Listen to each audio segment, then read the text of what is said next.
कि इंसानों चल तो रहे हो, दौड़ में लगे भी हुए हो, लेकिन तुम्हारी दिशा वो नहीं है जो दिशा अख्तियार करना एक इंसानी जामे वाले से जिसकी उम्मीद की जाती है। क्योंकि मालिक ने सोचने समझने की ताकत दी है इंसान को, तो इसीलिए उम्मीद भी इंसान से ही की जाती है। इतनी सोचने समझने की ताकत किसी और योनि वाले को नहीं प्रदान की गई। चाहे वो पानी में जन्मते हैं, पानी में तैरते हैं, पानी में जीते हैं, पानी में ही मर जाते हैं, या फिर कोई जमीन पे रेंगने वाले, कोई दौड़ने वाले, किन्हीं को पंख दे देता है, आसमान में उड़ भी लेते हैं।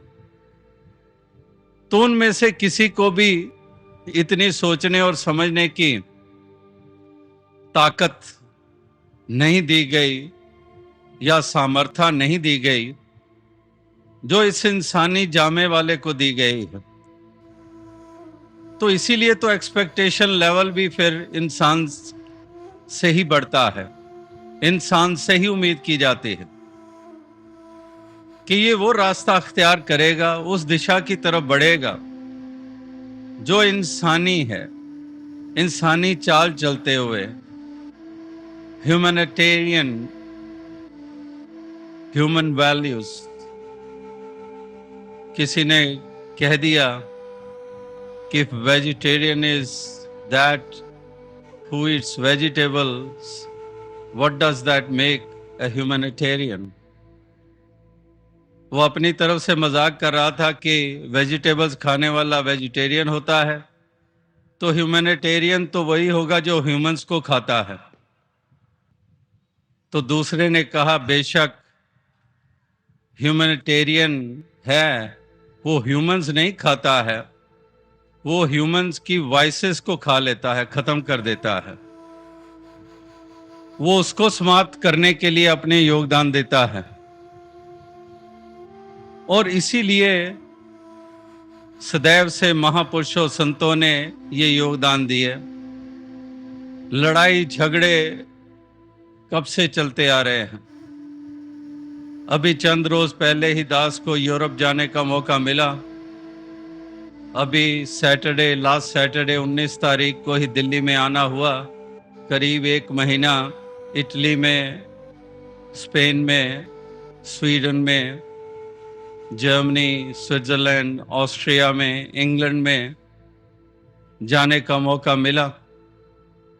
और जब इटली में थे तो क्रिसमस वाले दिन रोम में ही थे, और क्रिसमस ईव 24 तारीख को रात को जब वहाँ पोप का और वो सारा सेलिब्रेशन या वो प्रोसीडिंग्स चल रही थी तो दास वेटिकन में ही था।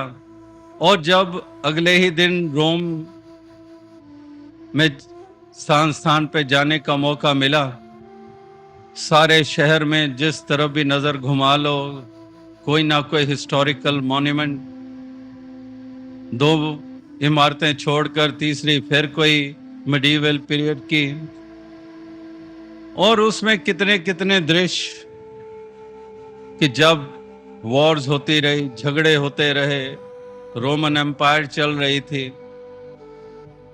तो हर दृश्य वो पत्थर में भी जो घड़े गए, हाथ में तलवारें हैं, भाले हैं, मार काट हो रही है। तो इसी प्रकार से लगातार इंसान के हाथों इंसान की ये जानें लगातार जाती चली जा रही हैं। कब से इंसान का सबसे बड़ा हानिकारक साधन और कारण इंसान ही रहा है, और आज के दौर में भी इंसान के हाथों ही इंसान के ऊपर जुल्म हो रहे हैं। आज भी इंसान वाकई ही वो जिसने मजाक से कहा था कि ह्यूमैनिटेरियन क्या वो होता है जो ह्यूमंस खाता है, तो उस लिहाज से देखें जो इंसान ने मजाक में कहा तो वाकई इंसान ही खा रहा है। जैसे वो शायर का शेर कई दफा दास ने कहा कि सांप को बंद कर दिया पिटारे में ये कहते हुए कि इंसान को डसने के लिए इंसान ही काफी है, कि इंसान के हाथों ही इंसान के ऊपर कितने जुल्म हो रहे हैं। अभी चंद रोज पहले दिल्ली की जो दर्दनाक घटना, हर किसी की माता बहन होती है, और ऐसी दर्दनाक घटना, और वहां पर भी इटली के फ्लोरेंस शहर में जा रहे सड़क पे इटालियन लोग मिले, कई पर्यटक,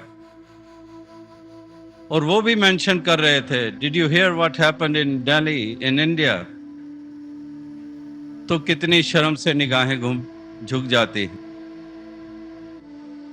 तो ऐसे एक जालिमाना हरकतें ये इंसान ही कर रहा है। तो महापुरुष संत जनों ने यही एक इंसान को समझाने के प्रयास किए, जो इसकी मति के ऊपर पर्दे पड़ गए हैं, जो ये प्रभु की अंश आत्मा इसमें बसती है, उसके बावजूद ये इतना बहक सकता है, गिर सकता है। ये जो परतें इसके ऊपर पड़ी हुई हैं,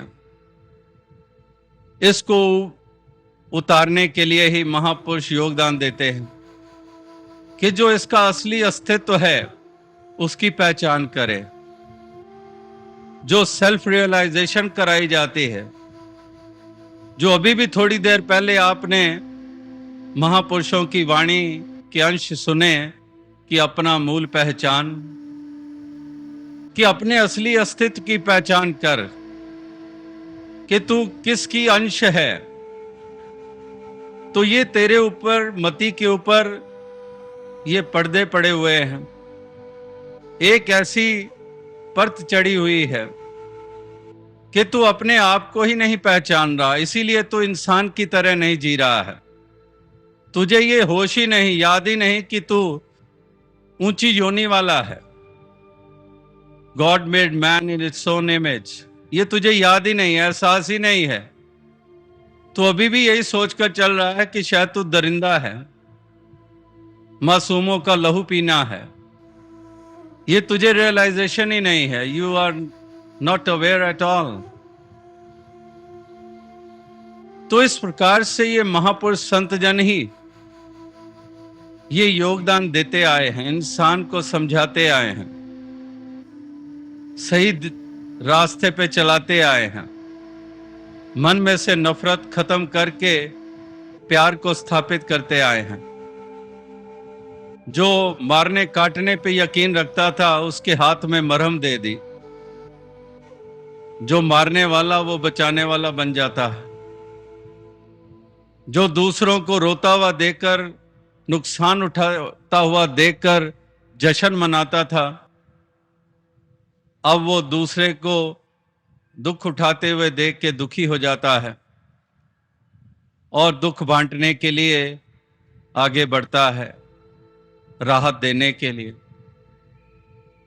तो ऐसा एक रूपांतरण जब इंसान के जीवन में होता है, उसके पीछे कारण यही है कि उसको ये रियलाइजेशन प्राप्त हो गई है, उसको अब ये बोध हो गया है कि मैं जिस रास्ते पे चल रहा था वो इंसानी चाल नहीं थी। इसीलिए सज्जन ठग भी, लूटता भी रहा, कत्ल कराता भी रहा। लेकिन एक दिन वो भी आ गया जब श्री गुरु नानक देव जी महाराज जीवन में आ गए, और वही कत्लो गारत और लूटने वाला वो भी भक्ति के मार्ग पर चल निकला।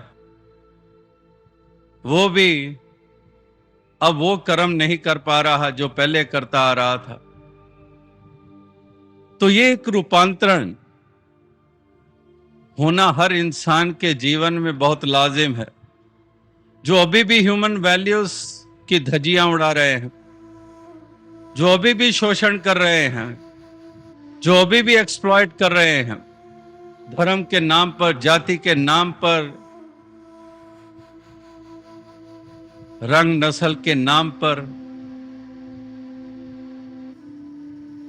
प्रांतीयवाद कहीं पर रीजनलिज्म, ऐसे ऐसे दुहाई देकर जो अभी भी संभले नहीं हैं। तो संत महात्मा और सज्जन प्रवृत्ति वाले ही इंसानों को ये दिशा प्रदान करते आए हैं, जिससे इंसान अपना भी भला कर पाता है, औरों के लिए भी वो वरदान बन जाता है। तो ये महापुरुष संत जनों ने इंसान को समझाया है कि इंसान तू किस तरह से गिरता चला जा रहा है। ये भी अभी आपने सुना और देख भी रहे हैं, जानते भी हैं कि भाई भाई का बैरी,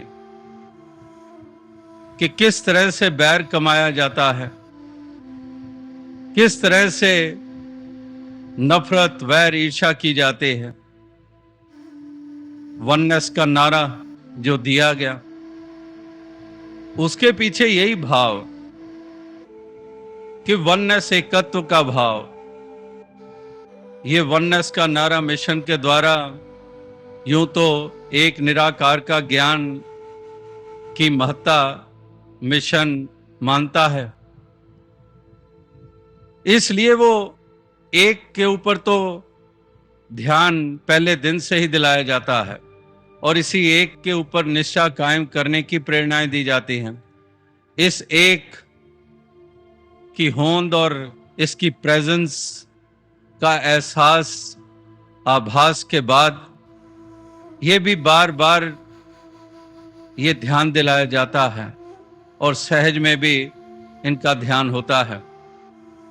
लेकिन फिर भी चंद महीनों में ही, यानी कि जब बर्मिंघम इंग्लैंड में NIS का समागम, निरंकारी इंटरनेशनल समागम बर्मिंघम शहर में हुआ, तो वहां पर इसी थीम को लिया गया, वननेस। और उसके बाद आपने दिल्ली का नवंबर में समागम देखा, वो भी एकत्व, वननेस। और आज यहाँ महाराष्ट्र का संत समागम, यहाँ पर भी एकत्व और वननेस की थीम को ही लिया जा रहा है, क्योंकि ये वननेस, ये एकत्व, ये नहीं है कि एक समागम, एक इजलास हुआ तो बस खत्म। ये तो ऑन गोइंग प्रोसेस है। ये तो लगातार, जब तक इंसान संभलता नहीं है, ये तो चलते ही रहना है।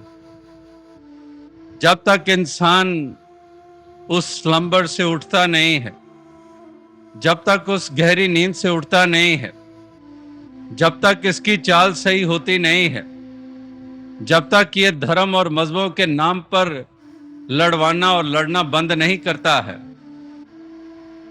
ये चलता ही रहेगा। और इसी एक के ऊपर ही महापुरुष संत जनों ने लगातार इंसान का ध्यान दिलाया है। किस एक को जानो। आज भी शायद 8-10 दफा आपने सुना जिन्होंने अपने भाव रखे कि एकला जाना एकला माना एक वाह, कि एक को जानो, एक को मानो और एक हो जाओ। उसी वननेस का जिक्र, एक का जिक्र, वही एक जिसकी बदौलत ये सारी कायनात है। चाले है शरीरा कोण्याचे सत्ते कौन बोल भी तो हरि बिन, कि चाले है शरीरा कोण्याचे सत्ते, कि किसकी ताकत से ये शरीर चल रहे हैं,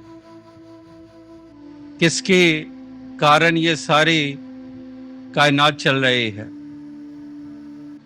अभी भी जब स्विट्जरलैंड में थे, स्विट्जरलैंड का कैपिटल बर्न है, तो वहां पर रुके, चलो कैपिटल देखते जाएं। और वहां पर जब पहुंचे, प्लेसेस ऑफ इंटरेस्ट देखना शुरू की लिस्ट, और उसमें नजर आ गया आइंस्टाइन का म्यूजियम। कहा चलो थोड़ी देर है यहां बितानी है तो आइंस्टाइन का म्यूजियम देखते हैं। और वहां पहुंचे तो वहां पर उसकी हिस्ट्री, और उस पे लिखा था कि बर्न में Einstein lived from 1902 till 1905, just 3 years. Or here only he declared the theory of relativity. और जब सारा म्यूजियम जो सोचा था आधे घंटे में देख लेंगे, 3 घंटे लग गए। जो उसने खोज की और साथ साथ हिस्ट्री का भी चल रहा है कि वो ज्यू था, यहूदी था और कितने जुल्म थे, and he stood for Jews. और उतनी देर में वर्ल्ड वॉर हो जाती है। हिटलर ज्यूज को गैस चैम्बर्स में डाल रहा है, कितने जुल्म कर रहा है, कीड़े मकोड़े समझ रहा है उनको। और कैसे फिर आइंस्टाइन जाकर अमेरिका में सेटल हो जाते हैं और बाकी की खोज वहां जाकर करते हैं। तो दास ने ये जिक्र इसलिए किया, एक का जिक्र, कि एक परमात्मा जिसने ये कायनात सारी बनाए हैं, इसी एक का जिक्र हो रहा है, जिसने ये सारी सृष्टि बनाई है, ये सारे सौर मंडल। तो इस एक का जो वजूद है, इस एक को जीवन में लाना बहुत जरूरी है, इसका बोध हासिल करना बड़ा जरूरी है। तभी एक वह जो कहा गया है कि एकला जाना एकला माना एक वह, को एक हो जाना संभव तभी है जब इस एक को जानेंगे। तो एक की ही महत्ता है हमारे जीवन में। महापुरुष संत जन यही कहते हैं कि भाव जैसा तैसा हरि एक, कि हरि तो एक ही है, ये एक ही परमात्मा है, एक ही निराकार है। और इसलिए जब यूनिटी का भी जिक्र आता है तो यूनिटी का भी मतलब एक हो जाना। जो बटे हुए हैं वो एक हो जाए, और एक हो गए तो फिर एक बने रहें। और एक और एकता, एकत्व, इस तरह से इन पहलुओं को महापुरुष संत जन विशेषता दे रहे हैं। आपने आज भी सुना कि किस तरह से सुंदर ढंग से इसी पहलू को दर्शाया गया, ये सबके समक्ष रखा गया कि किस प्रकार से एक से ही अनेक बनते हैं।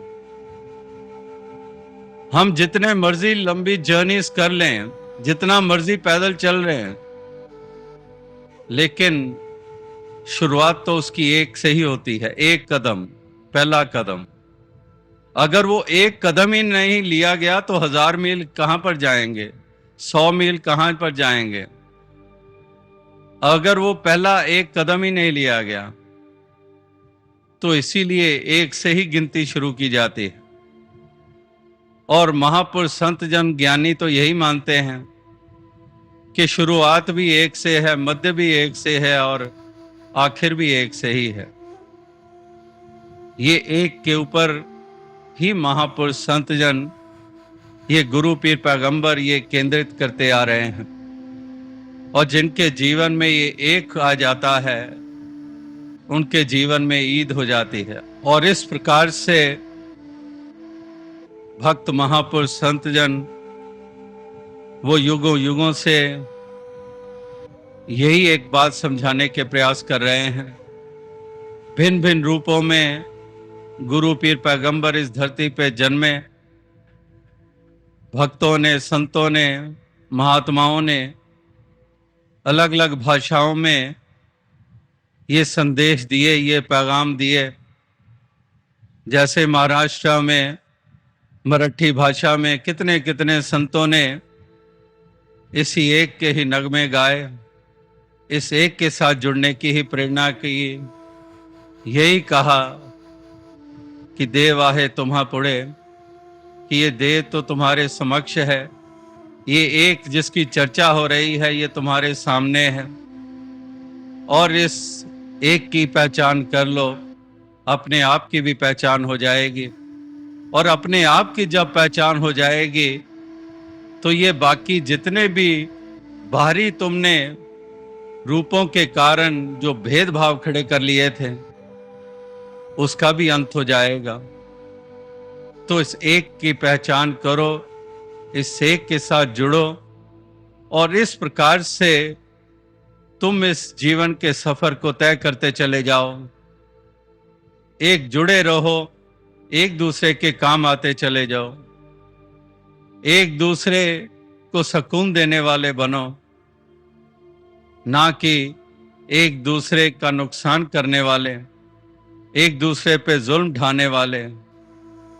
इस प्रकार से ये चाल मत चलो जिस चाल की कोई महत्ता नहीं, बल्कि ऐसी चाल चलने वालों का दर्जा सबसे नीचा माना जाता है। वो कलंकित करते हैं धर्म को भी, वो कलंकित करते हैं धरती को भी। इस प्रकार से ऐसा जीवन मत जियो जो बिल्कुल ही एक महत्ता ना रखता हो। जैसे दास ने आरंभ में कहा कि महत्ता रखने वाला जीवन ये मत मानो कि जिसके पास 4 पैसे हैं या कारोबार है या कोई पोजीशन है उसका जीवन या उसकी महत्ता। नहीं, महत्ता उसकी है चाहे वो वर्ल्डली इतना अचीव ना भी कर पाए, लेकिन उसके पास वो खजाना है, वो गुण है, उसके पास प्यार है, उसके पास दूसरे के लबों को हंसी प्रदान करने के लिए वो अपने आप को पेश करता है, गिरे हुए को उठाता है। अब कोई गिरा है, उसको उठाने के लिए कोई दौलतें या महल माड़ियां तो साधन नहीं। ये तो कोई गिरा है, कोई भी उसको उठा दे तो महत्ता उसकी हो गई। तो इस प्रकार से महत्वपूर्ण जीवन बने हर किसी का, उसका मतलब यही है कि वो चाहे कहीं पर भी रहने वाला हो, कोई भी भाषा, किसी परिवार में पैदा हुआ हो, किसी भी गुरु पीर पैगंबर के प्रति आस्था रखने वाला हो, वो कोई भी स्क्रिप्चर पढ़ता हो, वो चाहे पाक कुरान पढ़ता हो, चाहे वो बाइबल पढ़ता हो, चाहे रामचरितमानस, चाहे गीता, चाहे वो गुरबाणी का पठन पाठन करता हो, गुरु साहबानों की वाणी का वो पठन करता हो, पगड़ी टोपी धोती किसी लिबास वाला हो, तो वास्तविकता में महत्ता उसकी है जिसकी सोच, जिसके भाव, जिसकी दृष्टि वो अमन अमान कायम करने के लिए दूसरों को बेगाना ना मानकर एक दूसरे के करीब आने वाली भावना, इस प्रकार से ऐसी भावना से युक्त होकर जो फिर देन देते हैं संसार में, वाकई ही उन्हीं का जीवन महत्वपूर्ण ये हो जाता है।